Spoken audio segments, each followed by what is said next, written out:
so much for your time. Let's turn our attention now very quickly to the resident electoral commissioner in Edo State, Mr. Anugum Onoha. Thank you for joining us on the program this evening. Let's begin with INEC's readiness ahead of this election. Is the commission on track with its schedule?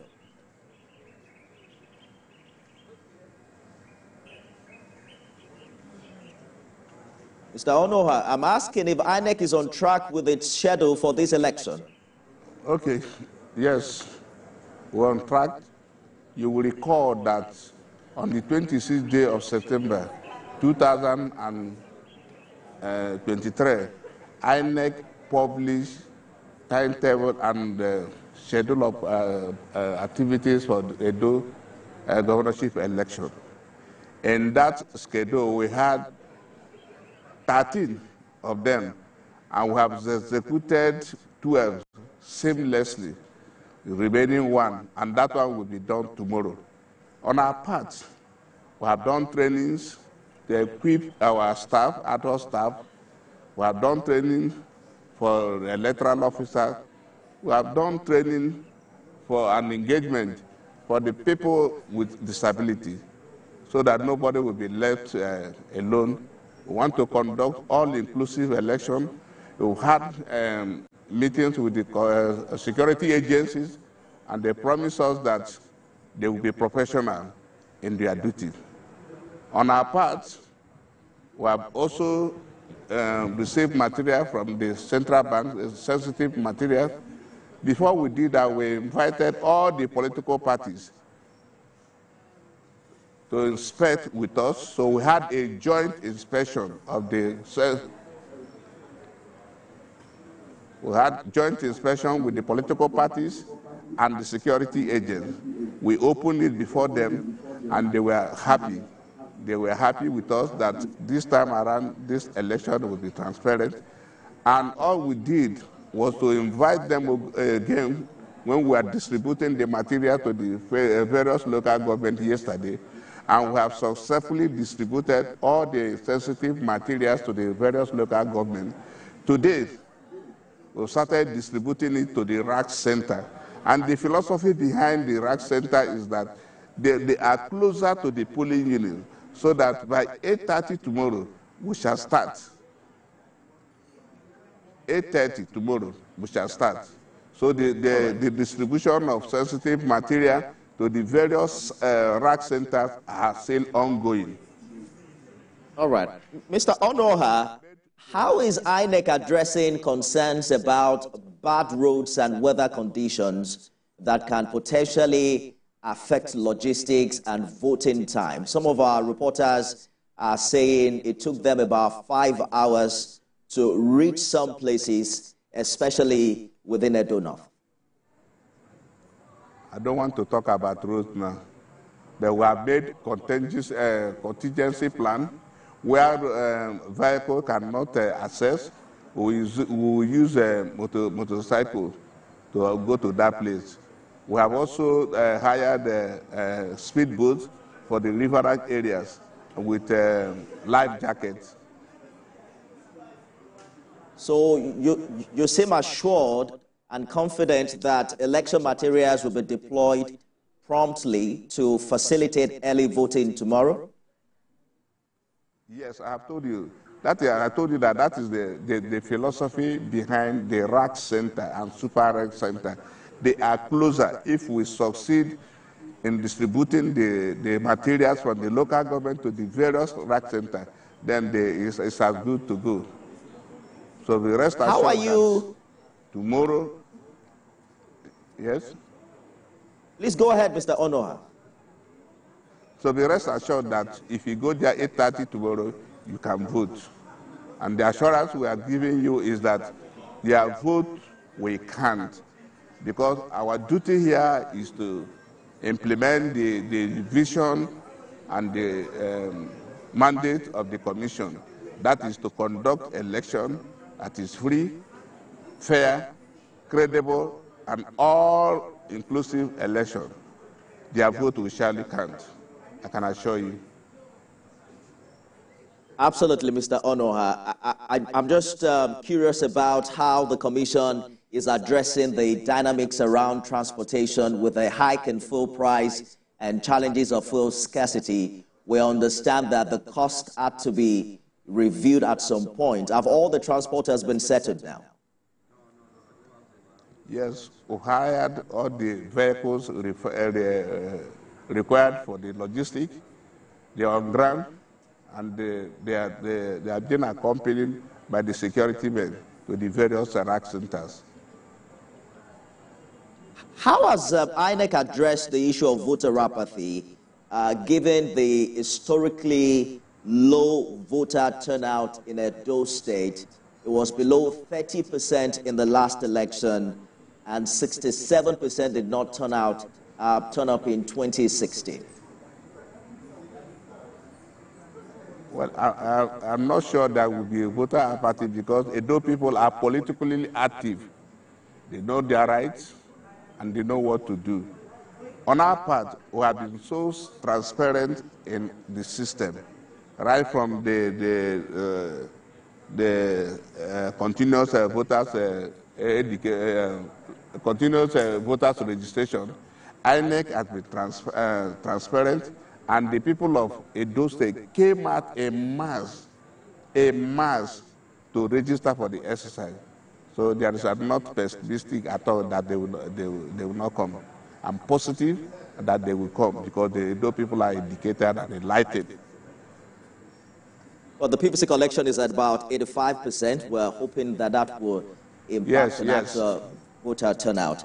Yes. You have talked about INEC's collaboration. It's a serious indicator that the people of Edo State will come out in mass to vote for the people of their choice, the candidate of their choice, and the party of their choice.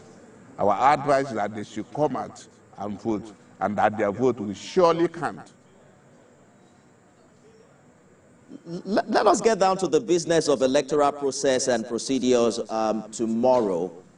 Will the bimodal voter accreditation system be used in all polling units? Are there alternatives to BVAS in this election? And are officials adequately trained? There's no incident form. We shall use the BVAS tomorrow. No incident form. No alternative to that. We've had issues with power. You know, you get to the polling units. In previous elections, there are concerns about whether or not the device has been well charged. How are you addressing that tomorrow? That what happened? The power on the BVAS device. The BVAS has been fully charged. We wouldn't have any power problem. But in the event that there is, we have BVAS to serve as backup BVAS. We are fully prepared. You should be aware that this election is off-cycle election, and INEC is one. So we have sufficient BVAS for this election. So there are 18 local government areas in this election. There are riverine areas as well. What are INEC's plans for collation? What do you envisage? Do you think we're going to start collation on Saturday night? What is your projection in this regard? Well, it depends when the election, on our own, the election is supposed to end at 3 o'clock. But if there are people still on the land, we will make sure those people finish their voting before we end. And after that, we can now upload the results. What form of collaboration? Local government. Yes, please go ahead. We have six riverine local governments, and we have made adequate provision. I told you when I started that we have made provision for speedboats to handle them, and the police and the naval officers, they have promised us that they will escort the material to their destination. What form of collaboration does the Commission have with security operatives as it concerns issues with vote buying and electoral violence? Well, the issue of vote buying should be handled by EFCC and IPC. So INEC cannot do their work. All we can do, if we have told our staff, if they see anybody doing that vote buying, they should put it in their incident report and give it to us. But I believe that their agents are there, and their agents should not allow that to happen. Absolutely. We're counting on that. Mr. Onua, I was just hoping that you would take some time to respond to the issues raised by some political parties about allegations surrounding your affiliation with a political party. INEC already responded in affirmation in supporting your position as resident electoral commissioner. But how are you reacting to those concerns that were raised prior to this? What is the allegation first? Well, it talks about they alleged your affiliation with a particular political actor, that you are affiliated by blood and you had served at a time under his administration. People should have respect for the rule of law. People should have respect for the Constitution of the Federal Republic of Nigeria. Yes, the Minister of Federal Capital Territory is my cousin. I don't deny it. Does it mean that because he's a minister, I am not entitled to have any political appointment? Am I not a Nigerian? So because he's the minister, I'm not qualified. What we should think, we should grow out of that area. What we should be thinking is the person qualified? Does he have the capacity to do the job? Is it experience? Does he have the courage? Does he have the character to do the job? And not because he's the minister's cousin. I think we should grow above that, and that is what is keeping this country back. They should look at the person's pedigree. I'm coming from the university community. I'm an associate professor of law. So it's not as if I'm not a politician. I'm coming from the university. So what are they saying? Just the only offense I have committed in Odo is that the minister is my cousin. I have challenged the parties. They should point out what I have done wrong, what I'm supposed to do, and I have not done it.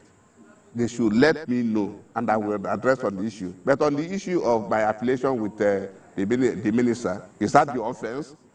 Because it's a minister, I'm not a Nigerian.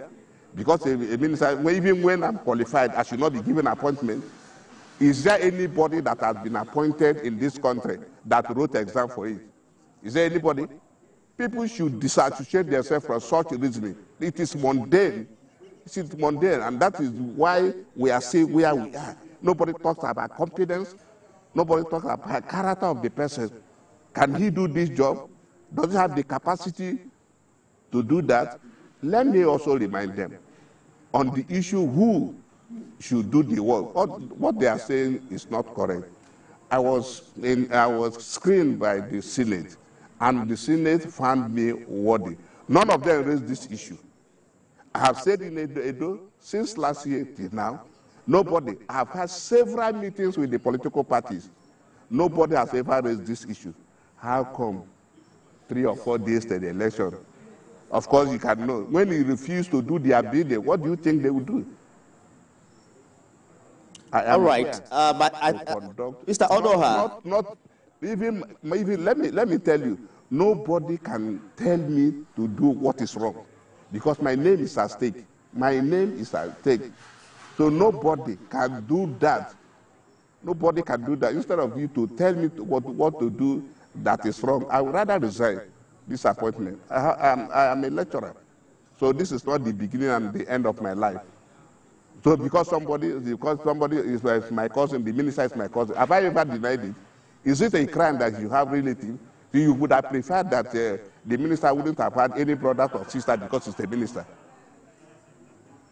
I'm so surprised that people at this age, 21st century, people are thinking as if they are in the 9th century.